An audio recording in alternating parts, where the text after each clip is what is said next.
it's on mute. Welcome, everybody. I'm Jeremy Fricke. I'm the Education Director at Tri-Faith Initiative. You are here today for Heroes of Scripture on Prophet Noah. We're going to be talking a little bit about the basic timeline of the story. I'll lead that conversation, and then we'll go into a panel conversation with Rabbi R.A. Azriel, Dr. Paul Williams, and Imam Jamal Dawoodi. You can go to the next slide. So I'm just going to give a brief overview and kind of give a little background to the stories here. It might get a little confusing, but what I'm going to try to do here is stay fairly chronological so that people are able to follow, step by step throughout this somewhat shared story between many traditions. So many of us know some of the basics of the flood story from our own perspectives, but we don't realize all the little details. There's a lot of great depth in all the traditions for Noah, and there's a whole bunch of different perspectives on these stories. I think one of the first things to really start with is, why does the flood happen in each of these traditions? Now, in the Hebrew Bible, there is a little less clarity about the exactness of what it is that is leading to this. There's a lot of tradition and conversation about this, and I'm sure Rabbi Azriel will have a lot to say about that piece. There's really just the mention of that humanity corrupts the earth. And there is a pre-story to the flood where it talks about the origins of the giants, which are kind of seen as immoral throughout most of the Hebrew Bible. So there may be or may not be some connection to them. In the Quran, it's pretty explicit that the problem that is trying to be solved is widespread idolatry, that the people around Noah are worshiping idols, worshiping material things. And then finally, we also have, as I mentioned before, this story is shared in some capacities with a lot of different cultures around the world, and especially in the Middle East and the kind of wider definition of the Middle East. And we'll talk a little bit about the Babylonian story of this in context, because these stories would have been known by all the groups here involved, like that they kind of talk to each other. They have some competing views on what is good and what is wrong and things like that. And I'll leave it to you to decide what that means. But in the Epic of Gilgamesh, the fundamental issue is that Earth is overpopulating. And there's a comment by one of the gods that says that the Earth is too noisy. We need to, basically, they want to wipe out the entirety of the Earth. In the Quran, we have a lot more of the story of before the flood happens than we do in the other two. And in particular, there's a clear narrative of Noah warning people that they need to turn to God, that they need to have faith in the law. And there's a lot of conversation. Noah telling them about the one God, and them saying things like, "You're only a man, why would we listen to you?" An interesting thing is that the Hebrew Bible doesn't actually have as much narrative in the Noah story. If you reread it, you'll see Noah speaks very little throughout the story, but that is actually quite it's different in the Quran in that way, that much of the Noah story is surrounded in the dialogue. The Epic of Gilgamesh also has a dialogue component that also actually calls the city unethical. I cannot stay in your city, and it really has to do with you have too much food. You're not sharing the food, so I can't stay here anymore. Is sort of what the main character says. And you can go to the next slide.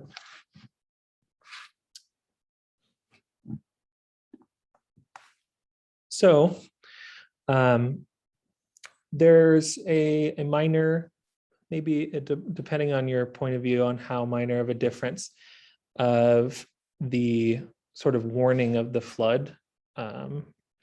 In the Hebrew Bible, we see that the warning is primarily to Noah, and there isn't a lot of conversation about Noah warning others. It's not really in the story directly. In the Quran, there's kind of, and of course the Imam will extrapolate on this with more depth than I can, but Noah prays to God, basically says, I have tried very hard, and asks for the flood. And then in the Epic of Gilgamesh, we have actually two competing forces, because there are multiple gods in the Epic of Gilgamesh, where one god is actually warning the main character to build an ark. It's interesting to me, anyway, that the story of Noah is very, very detailed, particularly in the Hebrew Bible, about the exact measurements of the ark. The story is not that long. It's interesting how many words are committed to the exact measurements of the ark. And there's a similar story in the Epic of Gilgamesh, but what is interesting to me is that there's a very clear intention that the ark must be cube-shaped. I believe there are some traditions in Abrahamic traditions where the boat may have been cubic.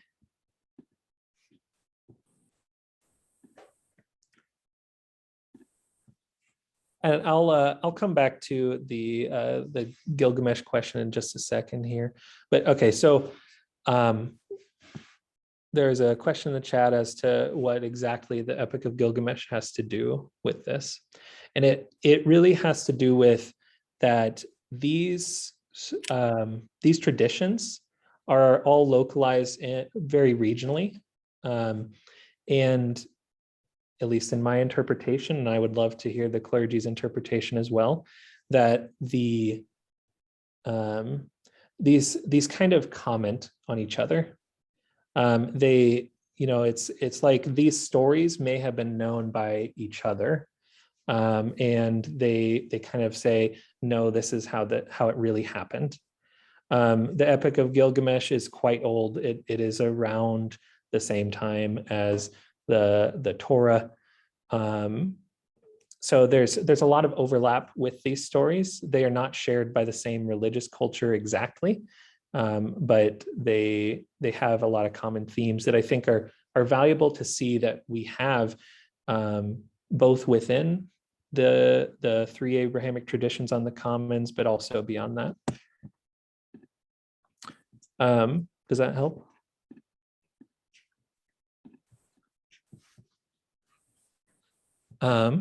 So there's also an intention in the Hebrew Bible in comparison to the Epic of Gilgamesh that God is more in control.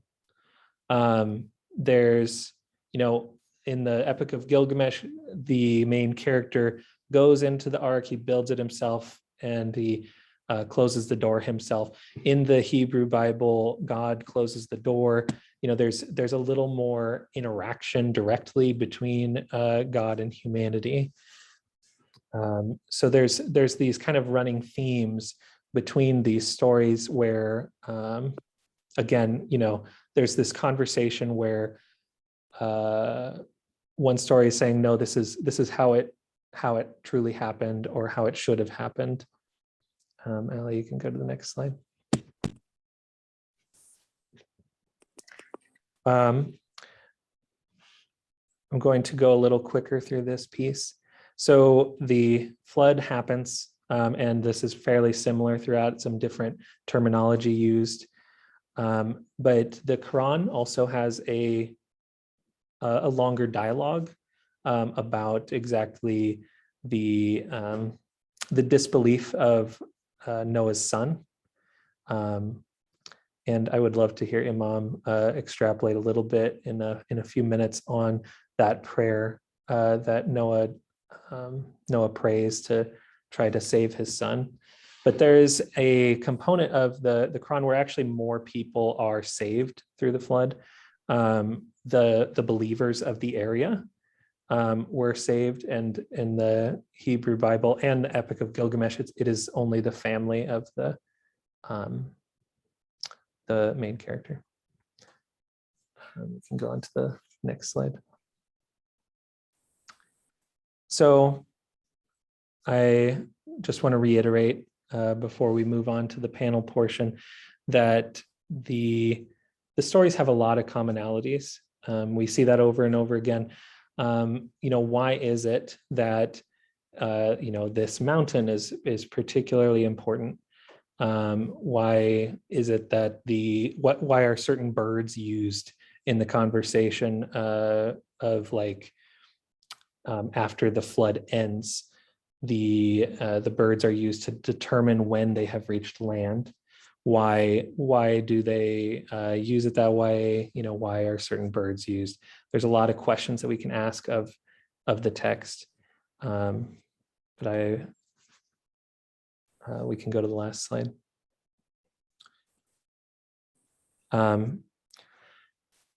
Again, we see a lot of overlap, a lot of very interesting overlap.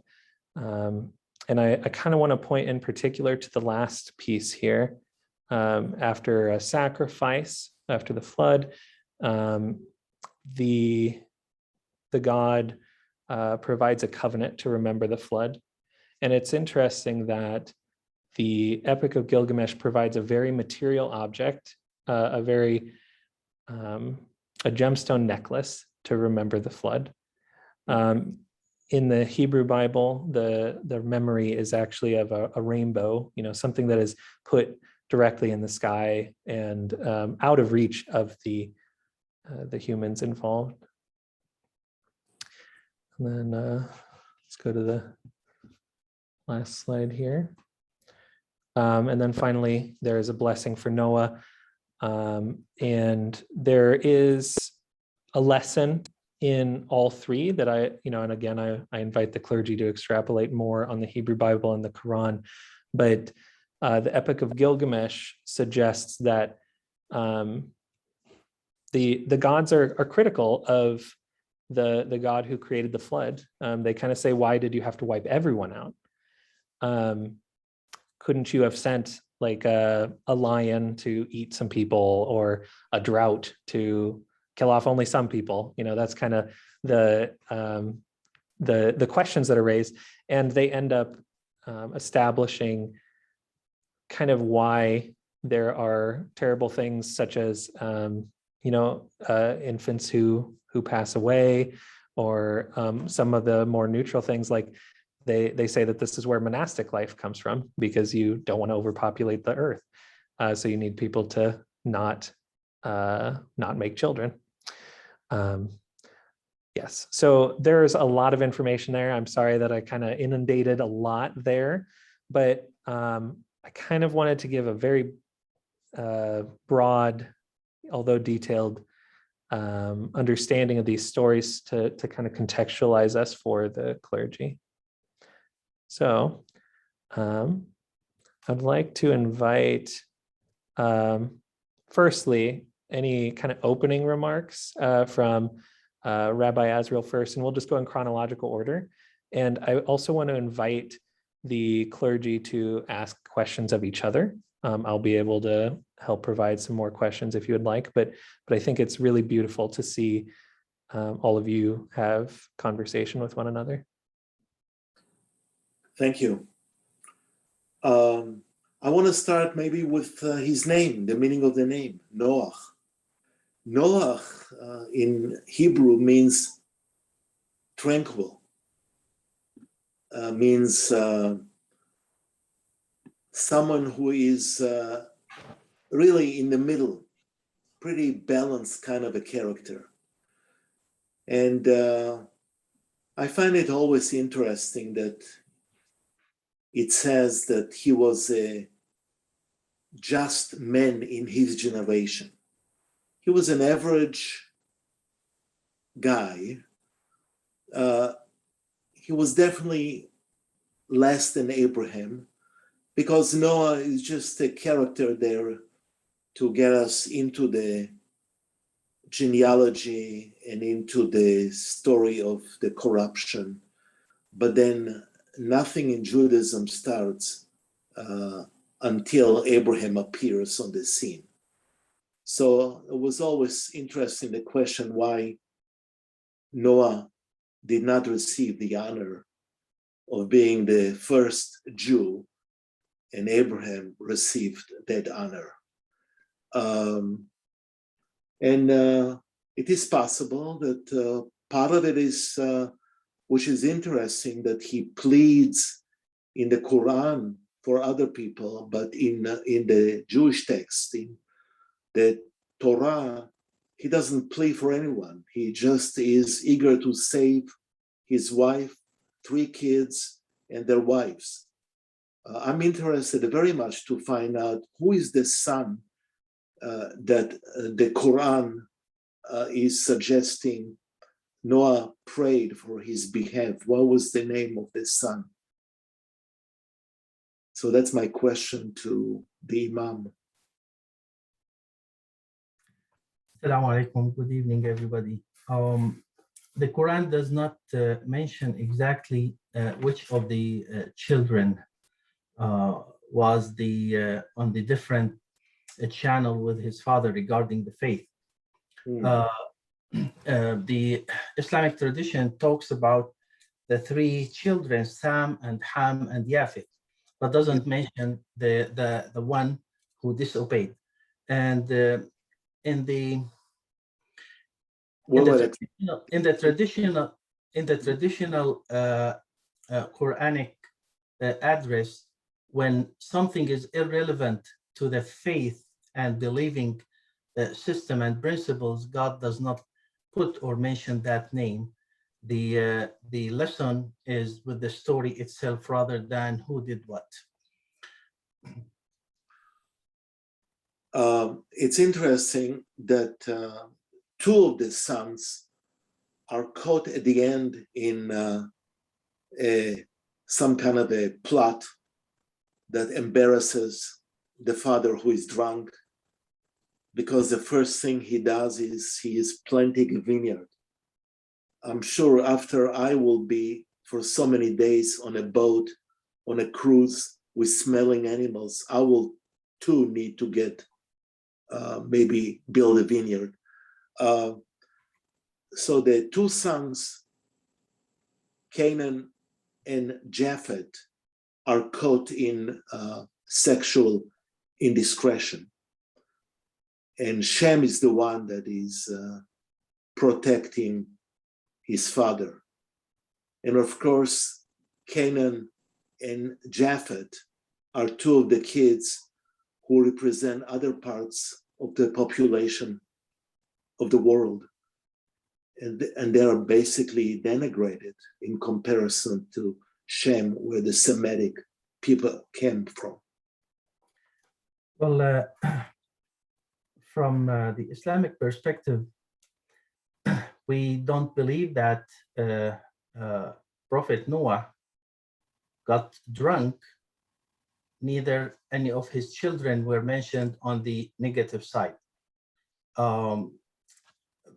If I would be starting just to give my explanation about the story of Noah in the Quran, if it is the right time, Jeremy, to start. Yeah, that'd be fine. And then Paul can follow after that. Yeah. The story of Noah has been spread in the Quran in different chapters, in many chapters. In chapter 7, chapter 26, chapter 11, chapter 54, chapter 10, and chapter 71. Chapter 71 is all called under the name of Noah that has summarized the story. One of the main verses in these spread through the Quran is in chapter 7, verse 59, where God is saying, or Noah is saying to his people in the Quran, "My people worship God. You have no other God except him, and I fear on you a torture of a great day." In this single verse, Noah has provided the tradition of all the prophets and messengers who will come after him, who will have the same message. This is a kind of uniform message. The first point is the creed in that message is that one God. And since we have one God, then it is him who we should worship in that way. And if we don't, then we will be facing a huge, miserable, and severe punishment for that one. This was a uniform message for all the prophets and messengers. Prophet Noah has preached and called for God in a community that worshipped idols for so many generations. The Quran is talking about 950 years. And that in itself is miraculous kind that God has provided Noah in a way to prove himself that he is sent by God. So if we are talking about 950 years, roughly, if we divide that on 20 years, which is average age between a generation and generation, thinking about somebody who's just born, and when he is 20 years old, then he is mature enough to understand the message that is related to him. So we are talking about roughly 50 different generations. Unfortunately, he addressed his people day and night, public and secret, and they would deny him, they would reject him, and actually they will sometimes, other than running away from him, they will put their fingers in their ear, they will cover themselves with their dress just not to listen to him, and they will be recommending each other. The fathers and grandfathers will recommend their children, don't listen to this one. The children will recommend their grandchildren, don't listen to this one, until really he got, fed up with them. He got fed up with them because they really gave him hard time, and they gave him the ultimatum. They gave him the ultimatum. They said that you have been giving us such a hard time for a long time. So bring us what you have promised, and let's see what's going to happen. At that time, it is like Noah has pushed that red button that has been given to every prophet, from Adam to Prophet Muhammad, peace be upon them. And he prayed God to get rid of those non-believers, because after 950 years, how many people do you think, at least, that would be following Noah and believed in him in his message? Some narrations talking about 72, some narrations talking about 40 men and 40 women. So after that long time, at that time, God has revealed to Noah, inspired him, revealed to him to build the ship, the ark, and he taught him how, and he inspired him how to do it. And it took him many years to finish that ark. And then God has commanded the earth to spring up all the water they have, and the sky to rain all the water. And it was flooded all over the earth for 2 years.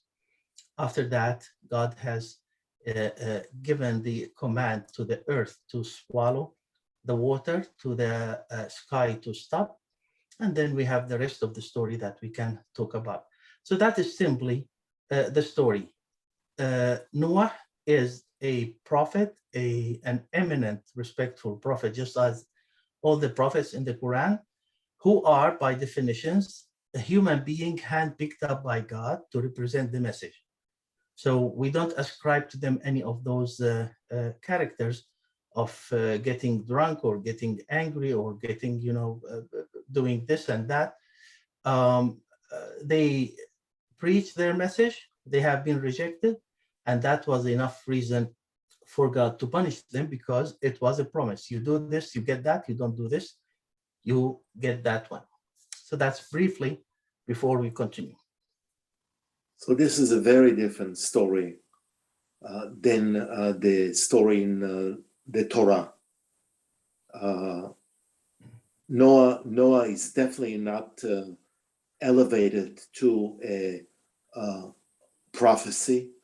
He was selected because he was righteous in his generation. So it's really a remark about the quality and the ethics of the people of that generation, that they were so corrupted. So he got a grade of above average. I think it's also interesting to talk about the birds that are sent at the end, and the symbol of the dove, the same symbol with an olive branch in its mouth, which decorates the United Nations hall, where all the delegates sit, the symbol of peace, which it's a sign that the water was reduced and it's safe now to get out. The last piece that I would like to mention also is the rainbow. The rainbow has many, many colors, and the rainbow is beautiful presentation when the colors are bright and shiny, and it usually happens after a big storm. So this is what we need to wait for. We need to wait for rainbow. There's only a promise of not destroying the world by water, but no one promised us not to destroy the world by climate changes and by atomic weapons. So God only promised not to bring water, but he definitely did not promise to save the world from other destructive weapons. I'm done for the point. Thank you. I'd like to invite Paul to talk a little bit about some of his perspective on the story. Well, of course, this is fascinating. I thank you for the opportunity, because I knew that I would learn a great deal both from Imam Jamal and Rabbi Aryeh.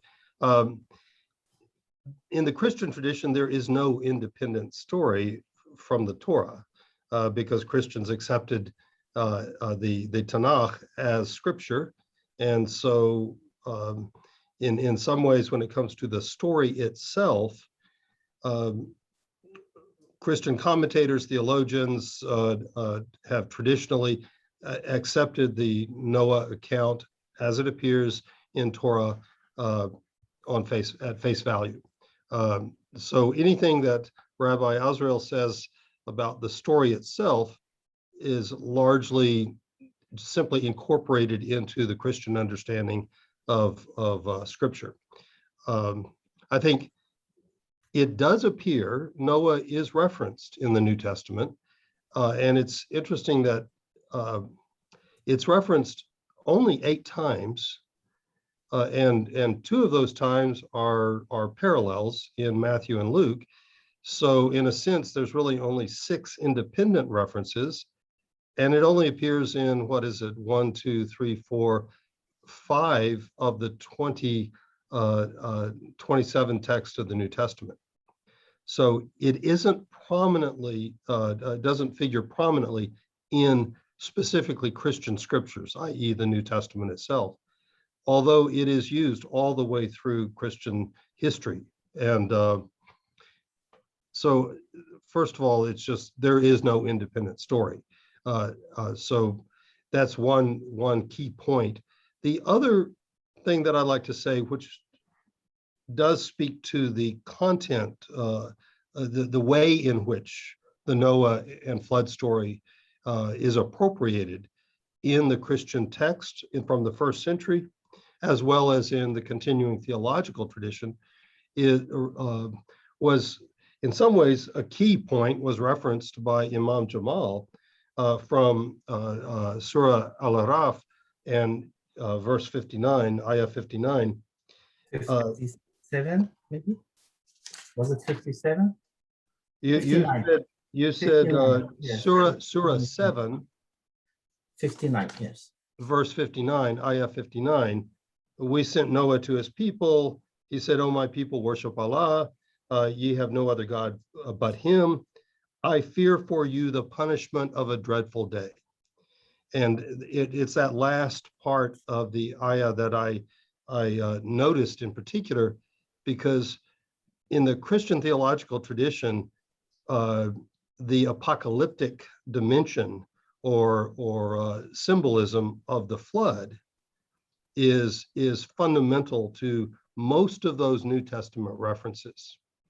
That the destruction of the earth because of God's judgment of human misbehavior, and the salvation or the protection of Noah because of his righteousness in his day, as Aryeh mentioned, are kind of the central threads of both the gospel and epistle references to Noah. So they don't add anything, but they do interpret the storyline.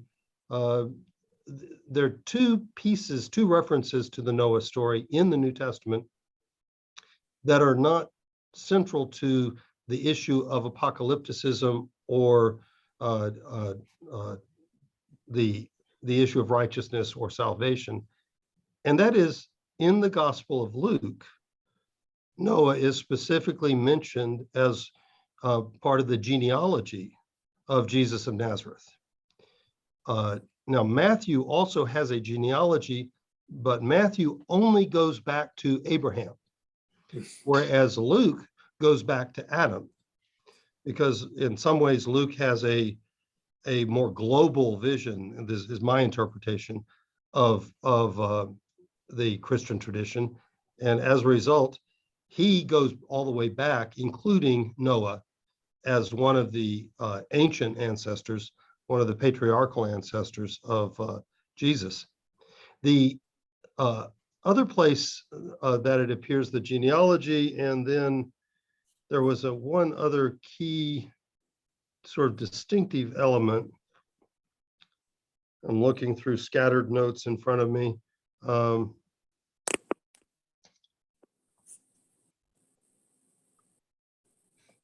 The other distinctive thing that the Christians do with the Noah story is that in a letter called the Letter to the Hebrews, which some people used to believe was written by Paul of Tarsus, but is highly unlikely to have been written by Paul, even in ancient times. Christian theologians and commentators didn't believe that. But in the letter to the Hebrews, there is a reference to Noah and the flood, and they appropriate the story of the flood as a prefiguration of baptism.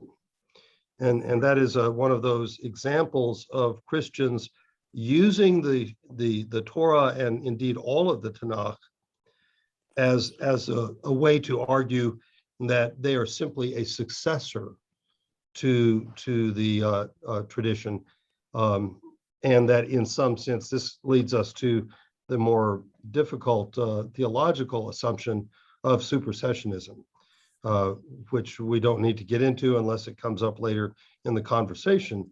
But all the way through the New Testament, the references to the Tanakh are designed to demonstrate that what we used to call the Jesus movement that became known as Christianity was in some meaningful way a fulfillment of all of these prophetic and revelatory text of the Tanakh. So but the three central or the core theological references in the New Testament really have to do with the fact that bad things are coming, and the flood is evidence of that as a judgment of God against human misbehavior, and that the only opportunity for salvation is faith.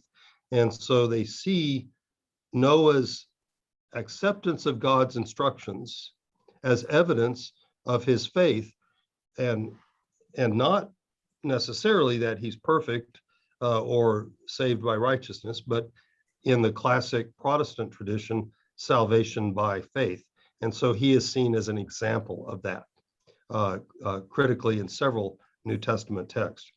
There are some of the more modern issues, but I think we can get to that as we proceed in the conversation. But that's 8 references, no independent story, theological implications, mainly apocalypticism, and the issue of God will save those whom God chooses. Yeah. Well, all right. I wanna go back to Rabbi Ari. Yeah. I may have missed you were saying that something about Noah to be something related to the Jewish tradition as a figure, or I just missed that one. No, I spoke about his name. I mean, there is a great relevance in understanding the Hebrew names of the heroes of the Bible. I see. I mean, those names have huge significance.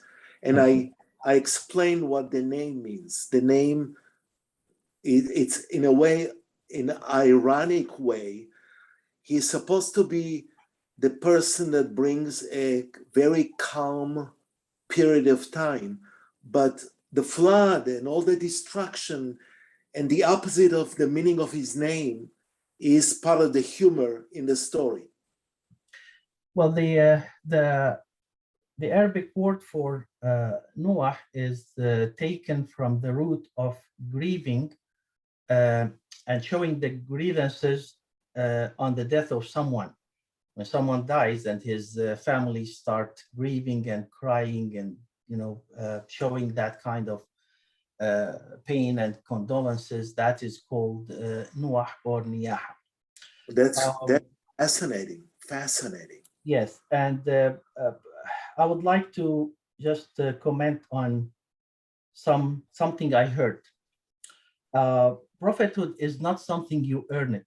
It's not something you elevate yourself to it. Prophethood is hand-picked up. It's a selection by God because you have this character, not because you are working to be that character. So we don't make ourselves prophet, we are selected, and we are selected because of the excellency of our character, righteousness character in that way. Noah is called in our Islamic tradition the father of humanity because he was the first prophet after Adam. And since everybody, let's say, when we say the earth, we don't have record that the earth was filled up with human being, but we can talk about a certain area that God has sent all his teachers to that area. Let's say close in that Middle East, we can talk about Iraq, where Noah and Abraham came from. We can talk about Syria, north of Syria, close to Turkey. We can talk about Palestine, Jordan, Egypt. This is the area that God has sent majority of the majority, if not all, the prophets and messengers. So we don't have any record for the rest of the earth. Yet, when Noah was complaining to God about the rejection of people, God revealed back to him that in my knowledge, there will be no more believing in this message more than what you already have right now. And that was a good reason to really take that red push button and flood the whole Earth, the whole planet. In regard to the rainbow, Rabbi, we should not be waiting for the rainbow. We should be acting, working to see and create that rainbow, meaning that we should not be waiting for someone else, the Messiah or other figures in different tradition, to come and save us and fix the problems in where and what we are doing. We have to work for that. And the Quran is clear about, there's an ayah where God says, corruption and misfortune has been manifested on earth and in the sea because of what people have done.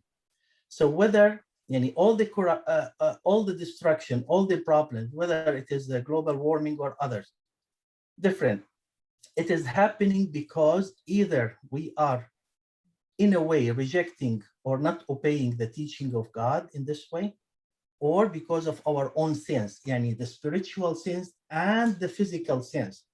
Because when I'm thinking about my tradition goes with me to the sanctuary where I pray, and goes with me to the farm or the backyard that I have to water things, to plant things, to take care of things, take care of the animals, take care of everything around you, the environment. And that is in itself is an application, an implication to the teaching of God. So when I am not obeying and not taking that whole package, then corruption and misfortune and destruction will happen. So the flood is not against the mercy and the benevolence concept of God. Actually, it is the full justice, just as we live in that kind of justice in this life. For somebody who is doing wrong, he will go to jail. So we don't grieve about about him going to jail, but we say this is the right justice for what he has done, stealing this or killing that or injuring that one. This is the same. People who are not obeying and fulfilling the words of God, they are affecting the others through their misfortune, through their, it's not about something that they did not disobey God, so they did not obey God, so I'm going to punish them. No, because they have a contagious kind of function and actions and deeds that will go to the rest of the society, that will affect the whole society. That's how we look at the consequences. If I don't want to put it in, if I want to put it in a milder kind of word, I would say consequences, actions and consequences. So that was very much the justice of God being approached and fulfilled. I just want to go back to the image of the rainbow. And the rainbow also is a bow that is directed to heaven. In a way, the covenant that was made with the rainbow is a powerful covenant where God creates a rainbow in a shape of a bow that is directed at heaven, not at the earth. There was a powerful symbol that maybe it's time to announce a ceasefire at the end of the flood. And this is the covenant, and trust me that I'm not going to bring any more rain on earth. I also want to direct your attention to verse 9 on chapter 6 in Genesis, where it says in English translation, this is the line of Noah. Noah was a righteous man. He was blameless in his age. Noah walked with God. And this is why Noah is not considered in our Jewish tradition in the same level of righteousness as Abraham, because he was the one that stood up and defended Sodom and Gomorrah and looking for righteous people and trying to negotiate with righteous people and trying to be the first Jewish lawyer in the Bible. The other verse that is fascinating, and I'm only mentioning it because we are very close to the Day of Atonement, So the day in atonement, the Day of Atonement is called in Hebrew Kippurim. Look at verse 14 in the same chapter, chapter 6 in Genesis, verse 14. Because the word Kippur or Kofer is in Hebrew, pitch. It's make sure that we know that God, that Noah covers the inside and the outside of the ark with pitch. And the word pitch in Hebrew is kofer, which are the root letters of the word kippurim, atonement. And I find it fascinating that this ark that he built was in a way a vehicle for the forgiveness that God bestowed upon the world after the flood, but they had to pay the price for the terrible, sinful life that they conducted themselves. Dr. Williams, any comments? Yeah, I'm just fascinated by this because when I think about my comments about how Noah appears in the New Testament, and its very strong apocalyptic inclination, which is of course present in all three traditions. I'm also reminded that in my own childhood, as I grew up, the image of Noah, the stories about Noah, had that kind of the dove, a sign of peace, the rainbow, a sign of God's promise and hope, and so my childhood memories of the stories of Noah are very positive and very reassuring and consoling. But when I look at some of the actual textual evidence, it's ultimately about God's judgment against humanity for there's various terms for it. I say misbehavior, but sin, rejection of God's will, however we want to characterize the dark side of humanity. And I love the fact that Rabbi Azrael finds, and I know this to be true in aspects of the New Testament as well, so much humor in the text, but also this optimistic view, this notion that indeed, as it says in the Quran, God is oft merciful. And so there's this sense of hope and promise and optimism, as well as humor, that in some ways in my study of the text in my adult life and from a scholarly perspective, I don't feel it as much, but I'm grateful that Rabbi Azrael can return the story to my childhood memories of hope and promise, optimism, joy, peace, and the lovely image of the rainbow. So just a comment of appreciation for this conversation. There is also something in addition in the Jewish text, in the Bible. And this is the stories about what kind of animals Noah was asked to bring to the ark. Very important, the notion, and repeats too many times about the pure animal versus the impure animals. And I think this is also a little bit of evidence of some of the eating habits that are bestowed upon us. What animals you can eat and what animals you should not eat.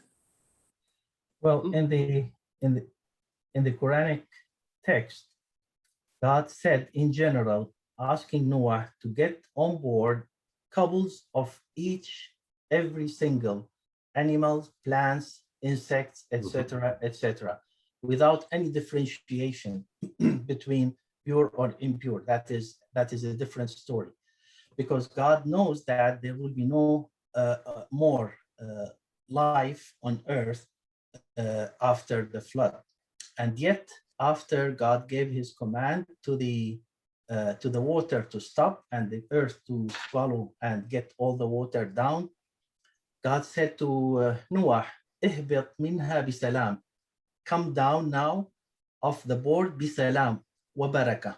بسلام وبركات, with the peace and the blessing. And that blessing, the interpreters of the Quran said, this blessing, this is a promise and pledge from God to increase the regeneration of the children of Noah and the animals and his followers, in a way really to become a big community and not to lose that much. One of the debates about the Noah story is how did they fish was sinful? I mean, they were in the water, and I was always curious if eating fish Friday comes because of the righteousness of the fish that did not commit any sinful behavior. We don't have any restriction any day to eat fish or others, Rabbi. Come on, leave me away from that restrictions. What I want to say, the animals did not do anything wrong. Their death is a result of being in that whole environment, but not because they were sinful. The only sinful were human beings who rejected. And again, the rejection of God means the rejection of all the common sense laws, instructions, do and don'ts in this world. It's not about just worship. Every aspect of good thing around you is an action of worship. So when you reject God, it means that you want to live on your own without any restriction, without any law. And this is what God does not want this to happen. Absolutely. I'd like to jump in on that and say the Noah story does remind us that all of these animals are part of God's creation. And ultimately, what we are doing today in terms of mass extinction of animals by destroying their habitat, and whether it's the pollution we put into the ocean, the plastics and stuff, or deforestation, ultimately that is a rejection of this precious gift of God. Amen. And again, and that was, as I think about back on my childhood, the joyous memories of the Noah story, we didn't think about all of those people who died. What we thought about are all of those animals that were saved. And that image of the richness of God's creation that sadly we are in the process of destroying. And maybe it won't be the flood, but as they say, the fire next time, because of human sin, misbehavior, and rejection of God's creation. Yep. So somehow, Arya, you keep bringing me back to hope and joy, and I keep being reminded of how humanity has rejected the humor, the optimism, the hope, the promise that God provides through the story of Noah. And we are, many of us, probably most of us on this call, are deeply saddened and concerned about that rejection of God's promise. Absolutely. Dr. Williams, I like that sense of joy in your childhood. So let's stay in that time frame. That will help a lot in that conversation. If I turn to Rabbi Azrieh, it's the destruction of the whole world. So let's stay a little bit with your childhood. Well, we're supposed to be innocent as doves and cunning as serpents, aren't we? We are not. We are a human being. Come on. One question I had is this story taught to youth primarily in all three of these traditions? Or, because when I think about it, when I think upon my own past, it mostly is like, it's not really talked that much about in church. It was talked about in Sunday school. I'm just wondering, what is the interaction between children in this story and the three traditions represented here? We don't have specific mentioning to the children or to the youth here, other than the son of Noah. But one of the lessons that we can rely on from at least my own narrative is that blood relationship, like his wife or his son, are not or were not saved, even if they are connected to Noah. They were not saved because of their belief. So having blood relationship and that kind of closeness to any good righteous man is not going to help when we are on the scale of God in that way. Or what will save me is my own actions and my own belief. It's definitely a chapter that we tell the kids. Every child has some kind of a puzzle with Noah's picture in their game room. I think we made a mistake of emphasizing the story for children and not warning the adults about what can happen if we don't do exactly what the Imam is suggesting. Yeah, I think it's very common in many Christian churches to tell the stories in this very hopeful, optimistic, lovely way, but especially in many of the mainline Protestant churches, to steer away from the questions of sin and judgment and that side of the Noah story, as well as that side of many others. The story of David is very popular. On the other hand, as I keep reminding people, David was a very naughty boy. I mean, he committed many sins, and yet he loved God and God loved him. But we don't tell the kids, and we don't generally allow ourselves to look at Scripture as adults. We want to hang on to those childhood memories and have that very optimistic, positive, whether it's David or Noah or any of the others.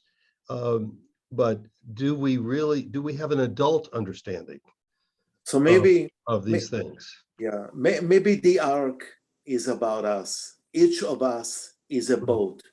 And the question is, what kind of a pitch we put outside and what is inside of us? Maybe that's the meaning of the story. The story is how we navigate the boat, the journey of our lives, and how we protect ourselves and what we stand for. That is important here in the story to make it into a little bit more serious story. Oh, that's wonderful. I think you just gave me an idea for my next sermon. Yeah. Well, Rabbi, can we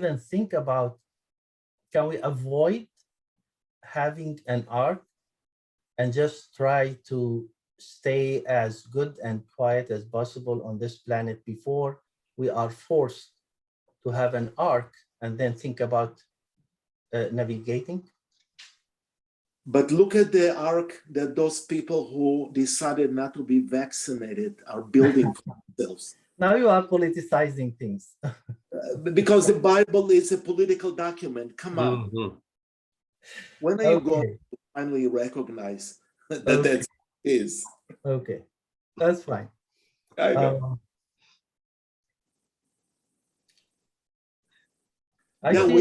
I see your point. Yeah. We sometimes still have so many covers on ourselves that we are more cumbersome than just a simple ark floating, moving on water.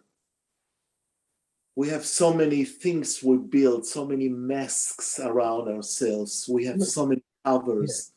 Yeah. Let me answer this one from my perspective. Allowing, and please, everybody take this as really without any political background, just sharing something from my understanding to my faith. Those who refuse to be vaccinated, they are putting the rest of the society in a risk. And in my theology, the the Islamic authority has to take a step by preventing those from hurting the rest of the society. So that is the responsibility of faith and people of faith and the government who have faith in that way. Unfortunately, we here on this land, we understood faith as an absolute freedom in everything without any limitation, to the degree that I am calling not to have the vaccination is my freedom. My freedom is supposed to stop and end where the freedom of the other starts. It should not overlap, it should not cross.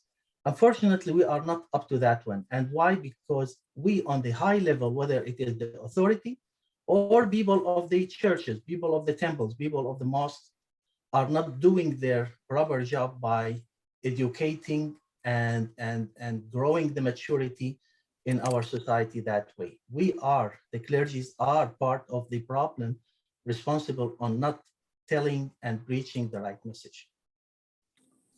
I don't understand. Are you blaming us for not? No, me, you, and Paul are accepted from all the blame, the rest of the clergy. Shukran, Sidi.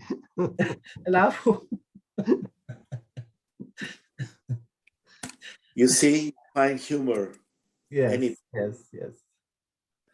Do you want to open it now for the rest of the crowd? Yeah, let's firstly, thank you for everyone who's been here so far. We're gonna enter kind of Q&A here.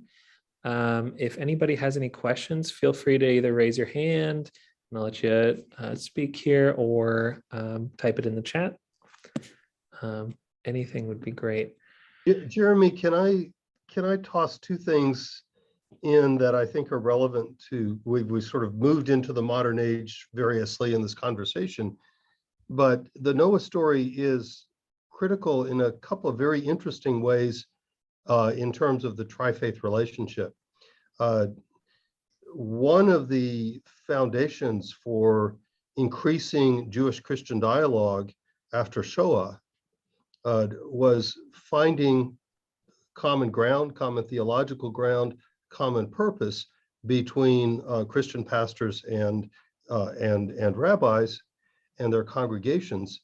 And the discussion, the concept of the Noahide Covenant, which allows for a common, not just shared morality, but shared theological foundation, is something that has allowed for increasingly positive, constructive Jewish-Christian relationships.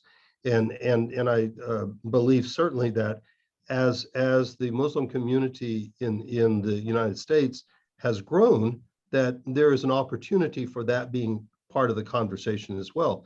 The other thing that I wanted to go to is that question that goes back to Gilgamesh. How, you started us with Gilgamesh, Jeremy, so I'm going to, the question of the relationship between the Gilgamesh story and the stories in Torah are critical, and has become, in the modern age, in its own way, politicized and theologized around which came first, Gilgamesh or Noah, right? And within the modern age, as particularly in the Christian tradition, as we have tried to historicize the Tanakh, and people have searched, we've got this very interesting effort to prove that these stories are true, not in a theological or experiential or spiritual sense, but are true in a strictly, narrowly post-Enlightenment modern sense of they are historically true. And as a result, issues of, basically biblical archaeology grew out of an effort to prove that the Bible was true, that the Noah story preceded the Gilgamesh story, and there's other examples of that as we could point to. Whereas, to me, frankly, whether the Noah story was before the Gilgamesh story or not is irrelevant theologically, but it has become a political, among Christians certainly, a political football, where if you assert that Gilgamesh is more ancient because Ibrahim brought traditions of Mesopotamia into the Jewish tradition, then many conservative evangelicals would say, "Oh, no, you're saying that it isn't true." Well, no, that historical accuracy and theological truth are not always hand in glove. It can be historically inaccurate and theologically true at its very core. So I've just pointed to two very different conversations. One, I'd be very interested to hear what Rabbi Azrael says about the Noahide Covenant, and particularly not just in relation to Jewish-Christian relations, but the conversation between Jews, Christians, and Muslims. The issue of historicity and archaeology and the precedence of one story over another is secondary, but I'm particularly interested in the issue of this notion of that covenant as a foundation for interfaith dialogue, for positive tri-faith relationships, and whether it's relevant or not, or am I just coming at this from a distinctly Christian perspective? I think it's definitely a concept that we in the liberal reform movement are constantly talking about. That there are people, and those are not converts, but can we accept a population under the background of the Noahide laws? And actually, that definitely helped in negotiate conversation, deep conversations, theological conversations with church fathers and ministers and priests in my community. But that's an important concept. But you're saying it is particularly true of the Reformed tradition, not of the conservative or Orthodox traditions. Yeah, I mean, I think that the other two movements still, by and large, and more the Orthodox, like to surround their own wagons. Yeah, I understand. The liberal movement definitely opened the door for a deeper conversation about this. By the way, with regard to the Mount of Ararat, how many expeditions took place of searching for the Ark? Every year there's an expedition looking for Mount Ararat, which is in Turkey, looking for that boat. And always they come back with no results. Rabbi, the Quran is talking about an area called Judi. The hill that the boat landed on is Judi, close to Basra in Iraq, in South Iraq, in Kufa, around Kufa area. And I was informed that maybe those mountains are in Turkey. No, Ararat in Turkey. Yeah. But the Judi is in that area. Judi is called Judi. Judi. Yeah. Judi. It is in that area. Yet, as you mentioned, many traditions claim that they have found part of the Ark of Noah here and there. We don't know yet who is right in this way, but finding the place and finding the Ark does not make any extra or less in our faith. The whole story is about God saying, listen to me, you'll be fine. You don't listen to me, I will flood the whole planet if you don't listen. Whether it is by water, whether it is by global warming, whether it is by fire and blaze, whether it is by hurricane, etc., etc. So it's better just fix our compass, fix our GPS, and start marching back to God in the right way. By the way, my dear Imam, we actually know where the place is. The place is the Tri-Faith. that's where the boat landed. Alhamdulillah. Alhamdulillah, takbir. It's good that we found it finally. Yeah, that's good. So I'm sure everybody is enjoying, but we would like to hear from them. Yeah. You have been a good audience, but we would like to hear from you. We need some questions, folks. Otherwise, I will keep teasing Rabbi Azria. It will be also interesting to suggest to us other characters in the Bible, the Quran and the New Testament, that we can revisit the same way. Yeah. Mhm. Yeah. What characters would the audience like to hear more about from the clergy?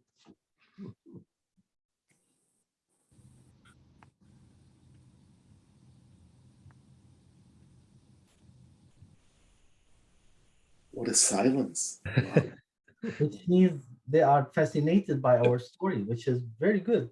So I did.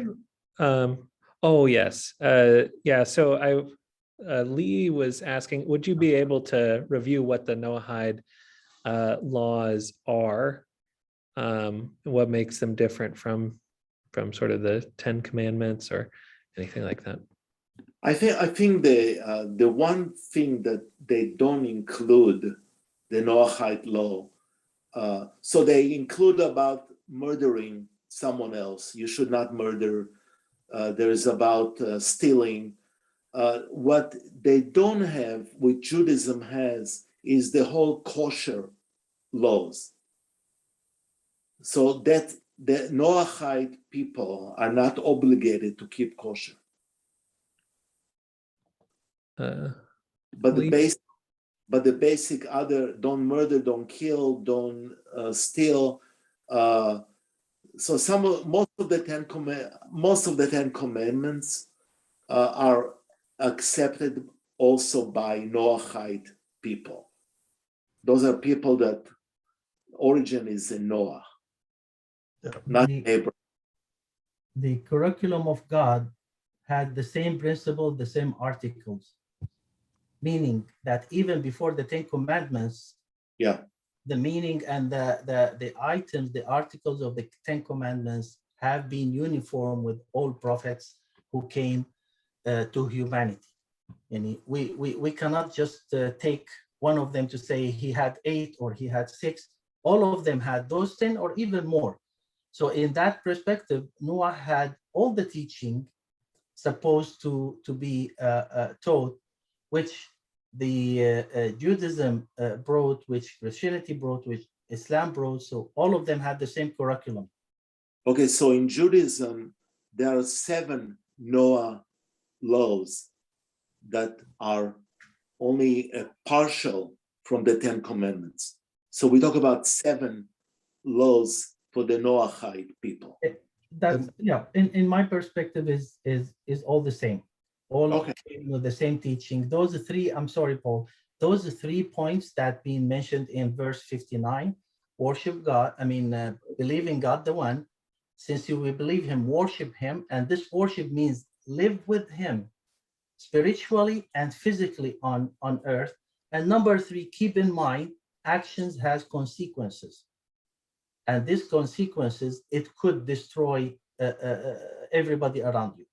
So the word of believing God and worship him, that covers all the commandments that I may think of from my perspective, my narratives. Yeah, one way to, I'm just looking at one summation of this. Do not profane God's oneness. So Tawhid. Do not curse your creator. Do not take the Lord's name in vain.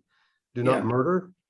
One that is surprising for many people is do not eat the limb of a living animal.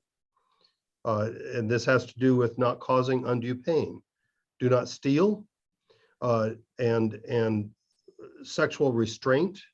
There's different ways of interpreting this, and then establishing courts of law and ensuring justice are the 7, at least according to Chabad.org. And I believe that's as consistent, though their interpretation might not be exactly as mine. But I see that Abdul has his hand up. Yeah, Abdul, would you like to ask your question? Yes, I would. Thank you. And it's directed at Dr. Williams. So Uh-oh. okay, shukran yazidi sounded really nice, coming from you. So so although at Tri-Faith we do have Judeo-Christian and Islamic dialogue. And I heard you earlier saying that as the Muslim community grows in the United States, that, you can see, Muslims as, part of the traditional Judeo, Christian dialogue. Why does it have to be tied to the growth of the Muslim community when to necessitate that? Well, yeah, that's a good question. For one thing, my references, and I tried not, frankly, to use the term Judeo-Christian. It's Jewish-Christian dialogue that did emerge in American society, at least, but also in Western Europe after World War II, after the full horror of Shoah was recognized. And what that meant was that some of the frankly more liberal elements of the Christian world, and just as Rabbi Azrael referenced, the more liberal or reformed aspects of the Jewish community did make intentional efforts to communicate with each other. At that time, although there were many Muslims in the United States, they were not recognized. The history of Islam and the presence of the Ummah that goes back to the 16th century in the Americas was not recognized. But the reality is, over the last few decades, there has been a tremendous growth in the Ummah in North America.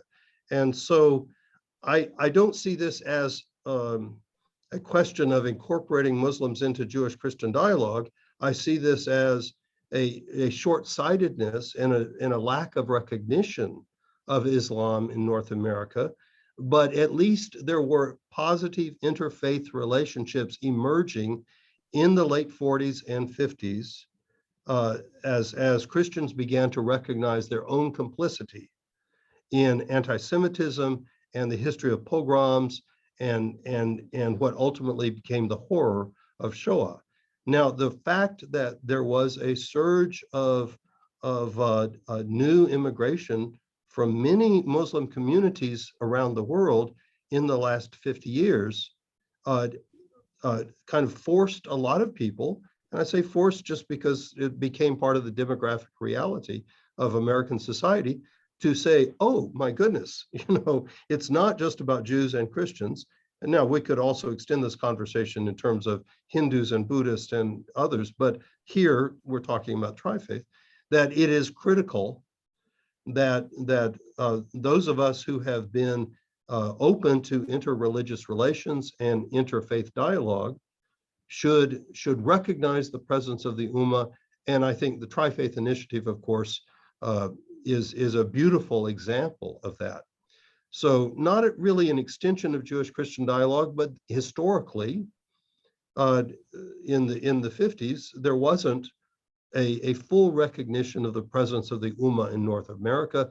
But I think it is good that there is today, and there should have been much earlier.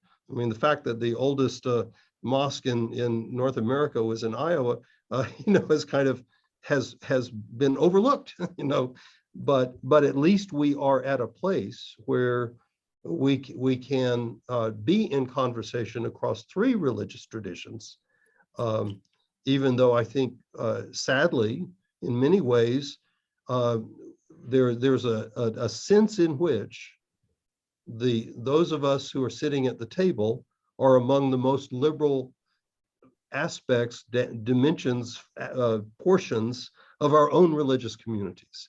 but at least we're in conversation. We're building relationships. We're learning how to live in constructive, positive ways with one another, and learning about each other's faith without feeling the need to give up our own, because we're finding deep within our own faith resources for the kind of positive relations that have not historically existed through most of the last 1,500 to 2,000 years between Jews and Christians and Muslims. Okay, I have am I really responding to your question, Abdul? Or is there another aspect that I'm overlooking? Well, my point is, so why historically have we relied on numbers in the United States when in fact Islam is the second largest, religion in the world and the most closest religion to both? We share many traditions. We share all the prophets. We make no distinction. Our food laws are identical. The point here is that that unless you have numbers, then you are spoken to and brought over to the table here in the West and, primarily in the United States. It would behoove the world, seriously, it would behoove the world, for all three to have, dialogue equally as partners. Absolutely. So, no, that is, yeah, go on. I'm sorry. I do not disagree with you at all. I think part of the reality is, and I'll go back to this issue of the post-Shoah experience, when Christians began to recognize Christian complicity in the Holocaust and Shoah, they looked around and they reached out. In some towns, there were no synagogues. They didn't have anyone to reach out to. So the issue of numbers is not ideological. It's simply part of the human experience, that if we're called to love our neighbors as ourselves, we first look at our near neighbors and who is present. Part of the growth of the Ummah in North America makes it possible because, Islam is more recognized as now part of the American experience, even though I have argued in classes, and I have suggested in this comment that Islam has been part of the American experience for 500 years, but it's been overlooked. So no, I've been making the case at the university for 20 years. I got to the university in 2 weeks before 9/11. And I've been making the case from that point forward that we should have a robust academic study of not just Judaism and Christianity, which we've had for many decades, but of Islam as well. And that's not based on how many Muslims are in North America. That's based on the reality that Islam is part of the world, and it is the second largest religious community in the world. And if we have any aspirations for justice and peace, it should include all three of these religious traditions, and I would say more. But yeah, I mean, part of it is just the historical, our limits and our weaknesses, our limits of recognition, our limits of who our near neighbors are. But I think we should be loving not just our near neighbors, but our far neighbors as ourselves, as it says in Torah and in the New Testament. And I think there are foundations for that in the Quran as well. Absolutely. Absolutely. Yeah. Well So said. we're running low on time. I just want to invite any more kind of final comments from the three of you. In the chat, there is a survey that we ask for any feedback you have, and please at the bottom let us know what are some characters or stories that you would like the clergy to discuss in this kind of way, let us know. So I'll start with you, Rabbi Azrael. You seem ready. You know, one of the characters that was mentioned today is King David. I think it'll be interesting to put him on a couch and do some serious work with King David. Thank you. Any other closing comments? Dr. Williams. Well, one of the intriguing things for me is, I mean, we can look deep into our histories and into the genealogies, but if we want a more challenging conversation, is the perspective of Jews, Christians, and Muslims on Jesus of Nazareth, Prophet Isa, who was a Jewish rabbi. And Aryeh and I have touched upon this in conversations over at Countryside at the old building many years ago. And I think it's critical that we have this conversation also about Muhammad ibn Abdullah and as a prophet of God, because I think that is a challenge for many Christians and many Jews to know how to speak to that.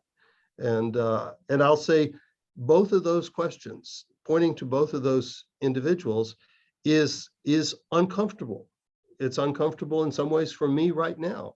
But if we're going to have a meaningful relationship and a meaningful dialogue, sometimes we need to go to the more difficult ones, as well as Noah's easy, right? David, great, no problem. But Prophet Isa and Muhammad ibn Abdullah, peace be upon him, would raise some probably some humor in this group, but also could raise some anxieties. We don't have to go to Spain to talk about some of the characters from their life in Spain that all of us were involved in. And we can talk about some of the poetry, some of the beautiful writings. We can do that too. Rabbi, you took my turn. It was my turn to give closing remarks. Sorry. You always do that. Sorry. Okay. So, I would never put it better than what Dr. Williams and Rabbi Azrael said. So I really appreciate this kind of conversation.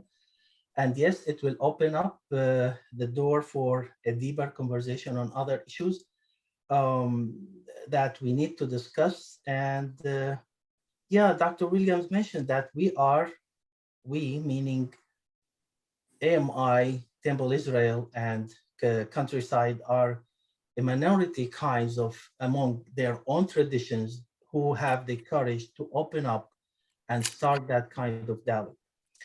Dialogue between Islam and others never stopped from the time of Prophet Muhammad up until now. But it used to go up and down, up and down. It reached its peak in Spain, where the three of them and others lived together, coexisted together, working on that wonderful utopia in Spain.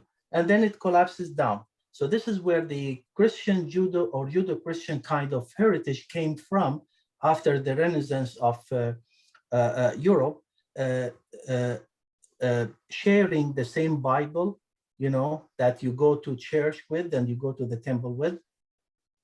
Unfortunately, Ishmael and his mother has been marginalized in that culture for a long time. And should I say thanks for the Tri-Faith who is bringing back the discussion about Ishmael and his mother, because we start from there.